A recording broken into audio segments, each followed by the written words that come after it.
Zee 24 तास एक पाऊल पुढे।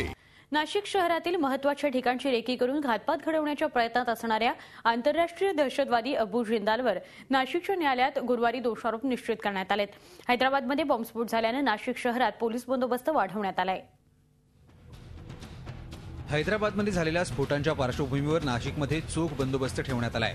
मॉल, प्रार्थनास्थळं, रेल्वे आणि बस स्थानक, संवेदनशील ठिकाणांची सुरक्षा व्यवस्था वाढवण्यात आली असून पोलिसांची जादा कुमक रस्त्यावर तैनात करण्यात आली आहे। याबाबतचा आढावा पोलीस आयुक्तांनी घेऊन गुरुवारी संध्याकाळपासूनच नाकाबंदी वाहनांची तपासणी सुरू केली आहे। रेल्वे स्टेशन्स जे स्टँड्स आहेत बंदोबस्त ब्रीफ केला आणि ठिकठिकाणी नाकाबंदी लावून संशयित वाहने चेक केलीत आणि काही ठिकाणी महत्त्वाच्या ठिकाणी आम्ही कोम्बिंग ऑपरेशन सुद्धा केलं।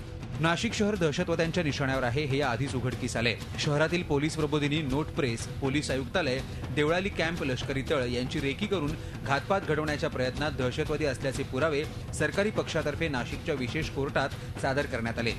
सरकारी वकिलांनी दाखल केलेल्या आरोपपत्राची छाननी करून नाशिकच्या विशेष न्यायालयानं अबू जिंदालवर दोषारोप दाखल केले। पुण्यातील जर्मन बेकरी स्फोटातील सूत्रधार हिमायत बेग आणि लालाबाबा उर्फ बिलाल याचाही नाशिकमध्ये घातपात घडवण्याच्या प्रयत्नात सहभाग असल्याचं प्रथमदर्शनी दिसत असल्यानं त्याच्या विरोधातही कोर्टात खटला उभा राहणार आहे।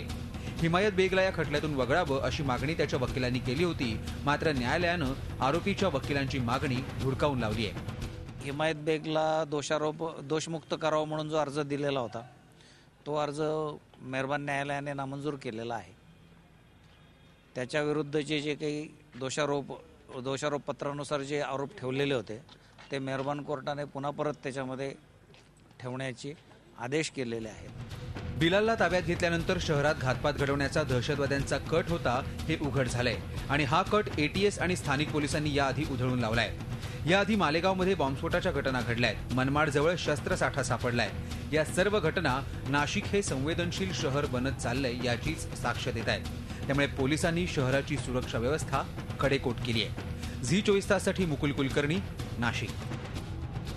झी 24 तास एक पाऊल पुढे।